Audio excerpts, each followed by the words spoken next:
Assalamualaikum warahmatullahi wabarakatuh. Nama saya Nurhuda binti Muhammad Sadi, pemegang kad menteri TSI 2020246009.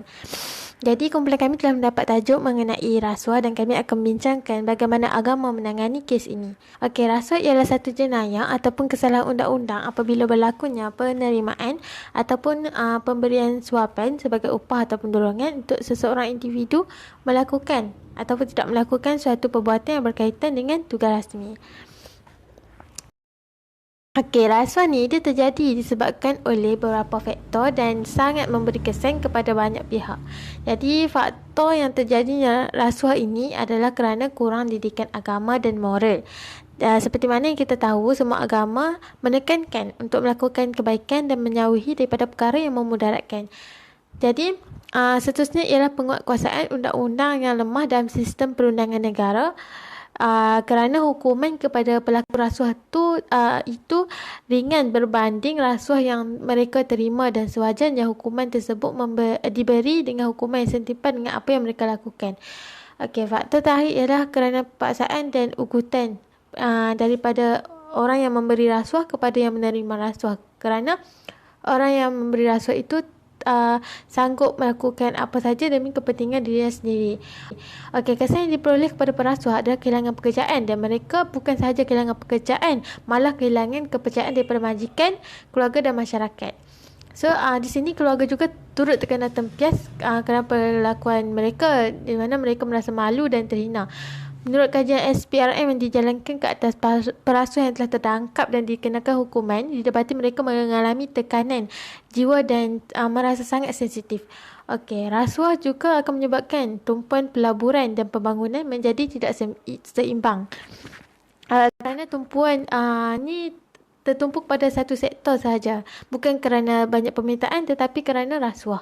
Okey, rasuah juga menyebabkan pengaliran wang ke luar negara dan kerana pelaku rasuah ni dia mengumpul dan menyimpan wang dalam negara merasa tidak selamat kerana dapat dikesan oleh pihak berkuasa, lalu mereka pun menyimpan wang negara ke luar negara dan negara kehilangan pertukaran wang asing dan modal.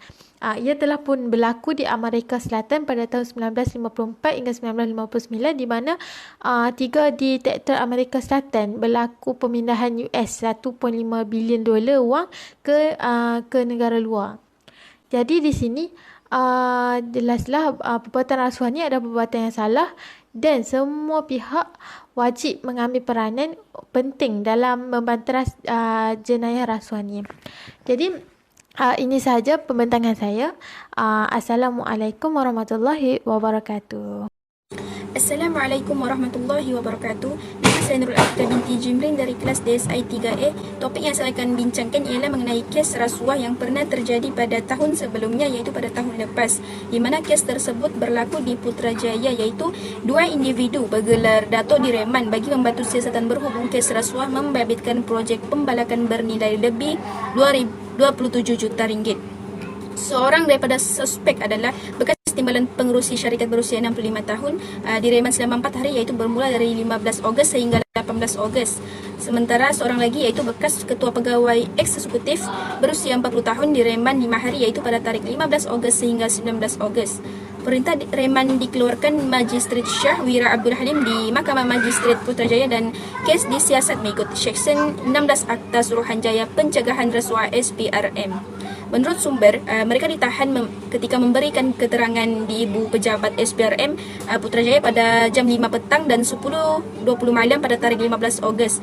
Pada 15 Ogos, media melaporkan SPRM mendapat perintah reman terhadap 3 individu termasuk seorang bergelar Dato' bagi membantu siasatan kes yang sama.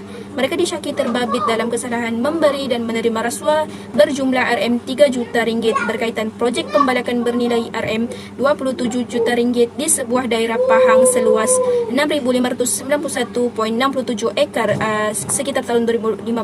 Ini adalah salah satu kes yang pernah terjadi pada tahun lepas dan banyak lagi kes yang lain-lain. Dan yang seterusnya ialah saya akan membincangkan tentang pengenalan ringkas SPRM, objektif dan fungsinya. Suruhanjaya Pencegahan Rasuah Malaysia SPRM ini ialah secara rasminya telah ditubuhkan pada 1 Januari 2009 serentak dengan penguatkuasaan Akta SPRM 2009, Akta 694. SPRM ditubuhkan menggantikan Badan Pencegah Rasuah BPR. Objektif SPRM ini ialah membantras segala bentuk jenayah rasuah secara berterusan. Hal ini selaras peruntukan Seksyen 2 iaitu Akta SPRM 2009 untuk menggalakkan integriti melalui tadbir urus dan accountability dalam sektor awam dan swasta serta mendidik pihak berkuasa badan awam, pegawai badan awam, para pelajar dan masyarakat tentang jenayah rasuah dan kesan buruknya terhadap pentadbiran sektor awam, swasta dan masyarakat.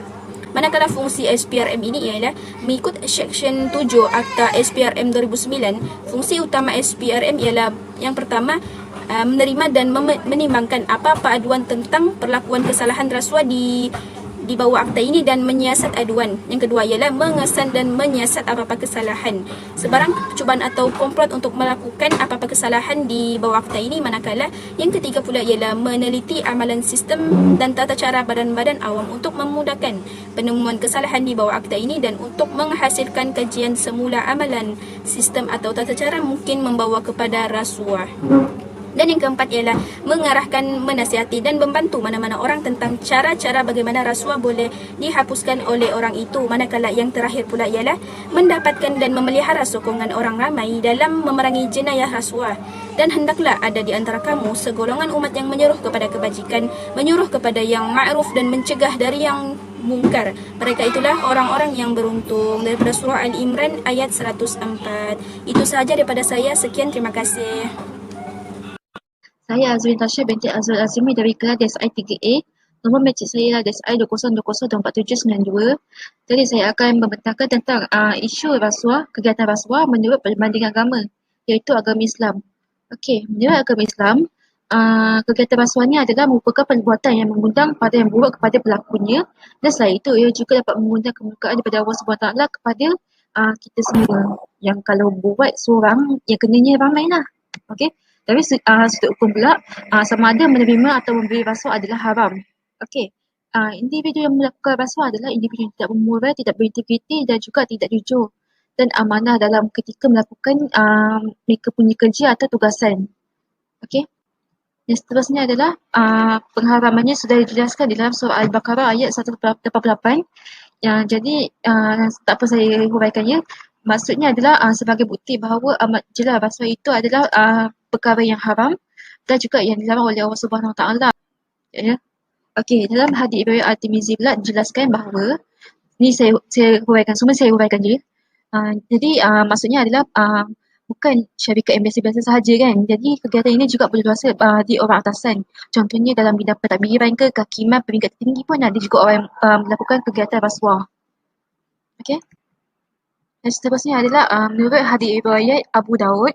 Okey, ini menjelaskan bahawa setinggi mana pun jawatan kita, kita tidak layak dan boleh menghalalkan apa yang diharamkan oleh agama Islam. Jadi kita kalau ambil sesen pun duit tu yang bukan hak kita pun, ianya tetap haram.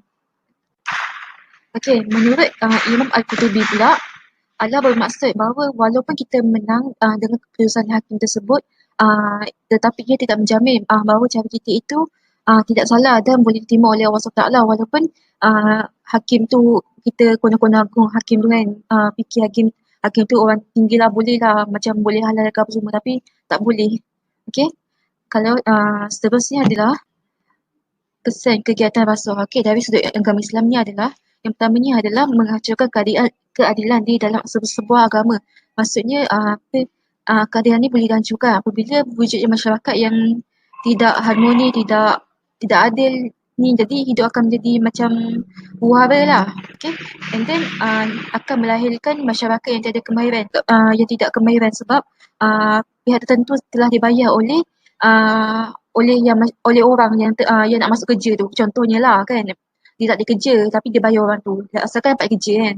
Jadi ia akan memberikan kesan untuk mendapatkan hasil kerja yang buruk kepada syarikat. Okey, yang akhir sekali adalah orang jahat akan bertambah jahat apabila kegiatan ini tidak diindahkan. Maksudnya sebab itulah kita kena ambil serius dengan tentang kegiatan rasuah ni. Okey, itu sahaja daripada saya.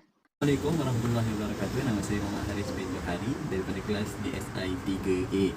Kebetulan saya dapat tajuk rasuah dan saya ditugaskan untuk mencari rasuah dalam agama lain. Dan agama yang saya pilih adalah agama Kristian.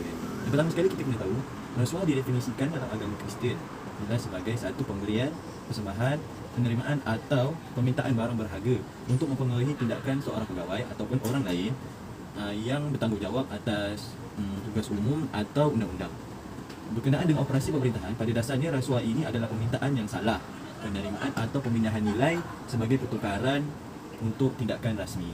Rasuah adalah pemberian atau usaha melobi yang tidak sah atau tidak beretika yang diberikan untuk mempengaruhi tingkah laku penerimaan.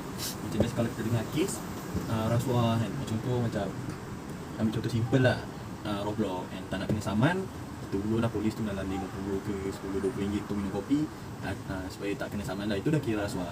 Itulah maksud. Sama je definisi agama ni dengan agama-agama lain sama. Kat sini kita boleh nampak tidak ada perbezaan antara agama Islam dengan agama-agama lain.